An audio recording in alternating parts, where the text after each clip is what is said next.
का बिगड़ गया सब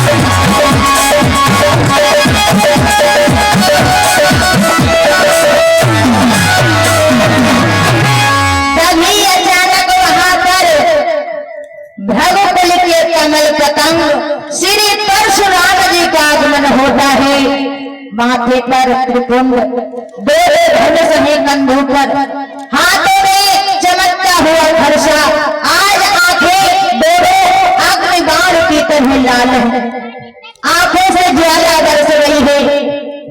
जैसे ही परशुराम जी सभा में आए हैं, वहां पर मौजूद राजा महाराजा वीर योद्धा जो है अपने बल का परिचय देते हुए, अपना परिचय देते हुए चुपचाप वहां से खिसक लेते हैं। किसी की हिम्मत नहीं है कि इनके सामने रुक सके। उसी समय महाराज जनक करके परशुराम जी को प्रणाम करते हैं। विश्वामित्र जी आकर के मिले, प्रभु श्री राम तथा लक्ष्मण जी को आज उनके चरणों में डाल दिया है। उसके बाद श्री परशुराम देव इधर उधर देखने लगे। एकदम से महाराज जनक की ओर देखा, कहने लगे, अरे जनक मुझे बतला, क्यों कियो मिथिलापति बतला दे, मिथिलापति बतला दे,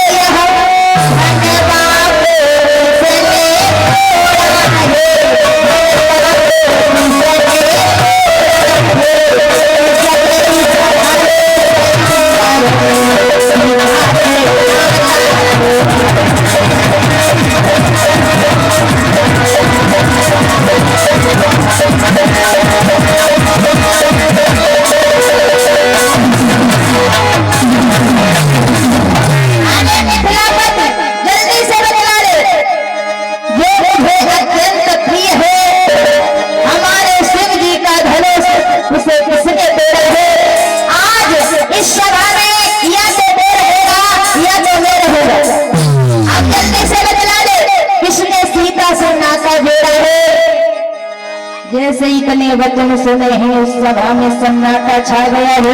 आज किसी की आवाज नहीं निकली है। उसी समय आज लक्ष्मण जी को क्रोध आया है, उठकर खड़े हो गए, प्रणाम किया है और बड़े ही सरल भाव से बोले हैं। क्या बोले? किसी धन से तोड़ने वाला भी कोई सेवा प्यारा ही होगा।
क्षमा करिए, लेकिन धनुष को तोड़ने वाला भी कोई शिव भक्त होगा, शिव का प्यारा होगा।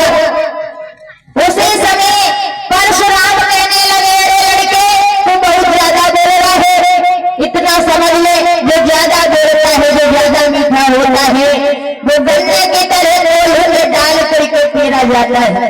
मुझे तो ऐसा लग रहा है कि तू उसी समय लक्ष्मण जी को और क्रोध आया। आज एकदम से बोल पड़े, क्या बोले कि मुनिवर ब्राह्मण हो शांति रहो, मुनिवर ब्राह्मण हो शांति रहो, इसको अभिमान जताते हो, इसको अभिमान जताते हो, हमको भारत की कला करके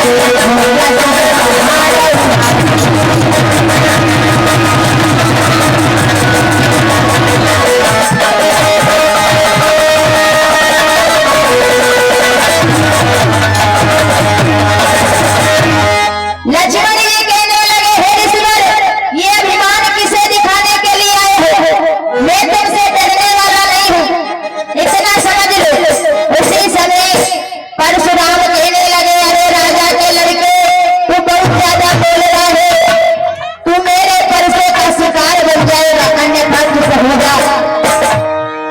उसी समय लक्ष्मण जी कहने लगे, अरे ब्राह्मण देव शांत रहो, इतना अभिमान इतना अहंकार ठीक नहीं है। उसी समय परशुराम कहने लगे, मेरे सामने कोई टिक नहीं सकता, मेरा क्रोध अभी तूने नहीं देखा है, मैंने पता नहीं कितने क्षत्रियों का सर्वनाश कर दिया, उनकी पत्नियों को विधवा बना दिया है। ये मेरा परसा जो है आज कृष्ण का भोजन बनना चाहता है। उसी समय आज प्रभु श्री राम जो है दोनों हाथ जोड़ करके आगे बढ़े, प्रणाम किया, कहने लगे, भगवान अपने छोटे भाई की तरफ से मैं आपसे माफी मांग रहा हूँ, क्षमा करिए। और क्या बोले हैं कि जो दंड आप देना चाहे, जो दंड आप देना चाहे,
प्रभु श्री राम कहने लगे कि भगवान सच्चा अपराधी तो मैं हूँ, जो सजा देनी है मुझे दो। उसी समय लक्ष्मण जी बोल पड़े, भैया आप अपराधी कैसे हुए? अपराधी तो ये है, इतने अच्छे मौके पर ये बिगड़ डालने के लिए आ गए। उसी समय परशुराम कहने लगे, अरे लड़के तू बहुत ज्यादा बोल रहा है। लक्ष्मण जी कहने लगे, ब्राह्मण देव, जैसा धनुष आज यहाँ पर भंग हुआ है, ऐसे धनुष हमने बचपन में न जाने कितने तोड़ के फेंक दिए, और आप उस घिसे पुराने धनुष के लिए जान निकाल रहे हैं, ऐसा क्या था? परशुराम कहने लगे महाराज जनक से कि हे महाराज, अब आप इसे चुप कराओ, अन्यथा मैं इसे जीवित नहीं छोड़ूंगा। परशुराम कहने लगे, क्या बोले हैं कि धिक्कार भुजाओं पर मेरी, धिक्कार भुजाओं पर मेरी, जो इसे कर नहीं प्रहार किया।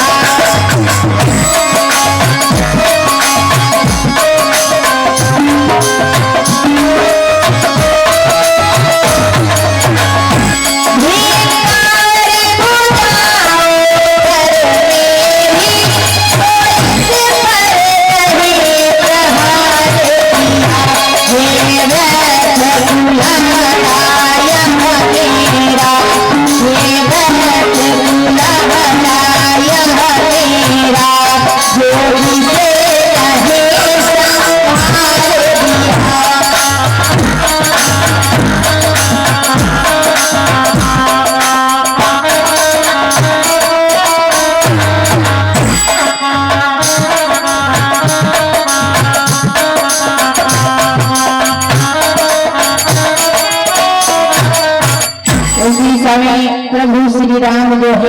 भैया लक्ष्मण को शांत करते हैं और आगे बढ़े। परशुराम से कहने लगे प्रभु इसे क्षमा करो, ये अभी नादान है, इसे समझ नहीं है। उसी समय परशुराम विश्वामित्र से कहने लगे विश्वामित्र देख रहे हो अपने चेलों की चालाकी। क्या बोले परशुराम कि वहां तो वहां तो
विश्वामित्र देख लो, एक नरक है तो दूसरा नरक है, कितने हो रहे तुम्हारे चेले। उसी समय प्रभु श्री राम हाथ जोड़कर कहने लगे भगवान हम में और आप में कितना बड़ा अंतर है। क्या बोले हैं प्रभु श्री राम कि मैं तो परशुराम कहलाता हूँ तो तुम राम कहाते हो।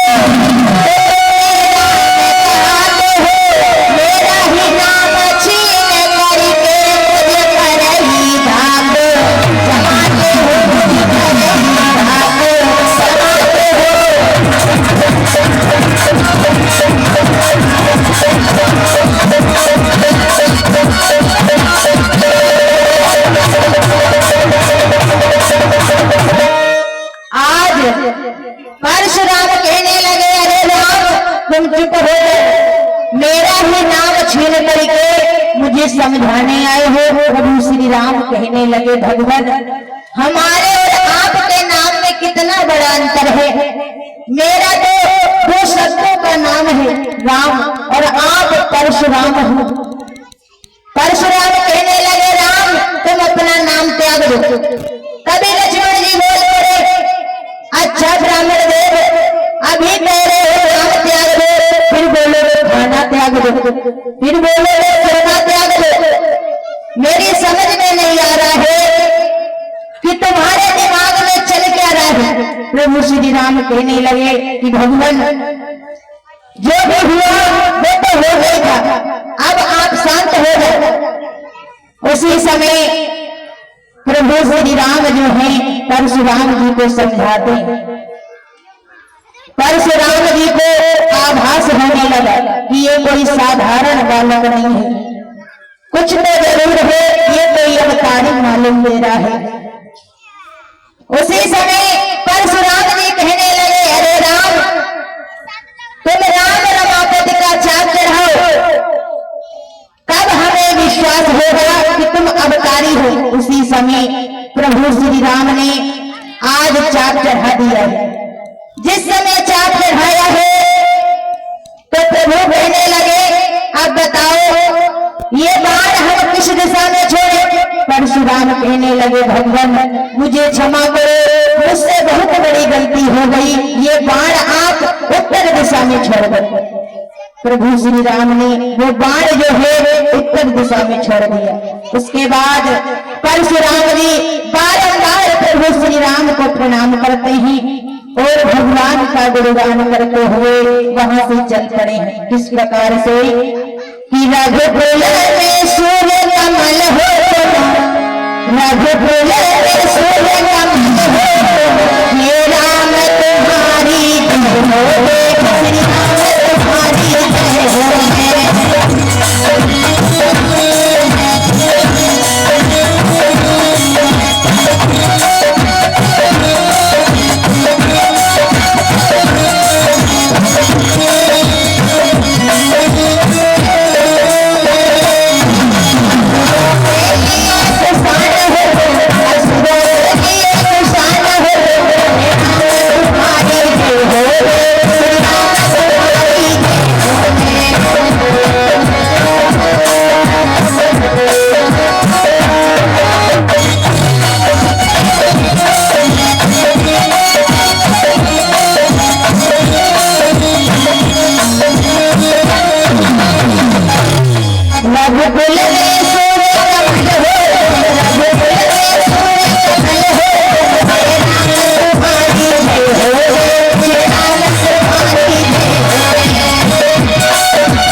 प्रभु का गुणगान करते हुए परशुराम अपने धाम को चले जाते हैं। इधर जनकपुर में विवाह की तैयारियां होने लगी हैं, चारों तरफ निमंत्रण भेजे जाने लगे हैं।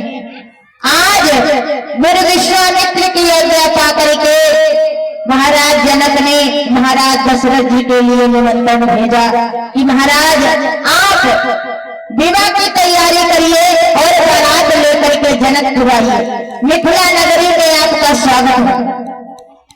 जब ये निमंत्रण पहुंचा है तो महाराज दशरथ जो है विवाह की तैयारी करने लगे हैं। उधर अयोध्या नगरी को दुल्हन की तरह सजाया गया, इधर मिथिला नगरी को भी दुल्हन की तरह सजाया गया है। बोलिए सियापति रामचंद्र भगवान की, रात्रि मेला में बड़ा ही सुंदर प्रसंग किस प्रकार से प्रभु श्री राम जी का विवाह माता सीता जी के साथ में होता है। तो सभी भक्त जो भक्त दान करना चाहते हैं, बर्तन, रुपया, पैसा, वस्त्र इत्यादि अपनी इच्छा के अनुसार वो दान कर सकते हैं। और माताएं जो है वो माता सीता को सुहाग दान कर सकती हैं। आज भी केवल माता का श्रृंगार जो है करेगा, उसके बाद में नहीं। तो सभी भक्तों से भाव भरा आवेदन है।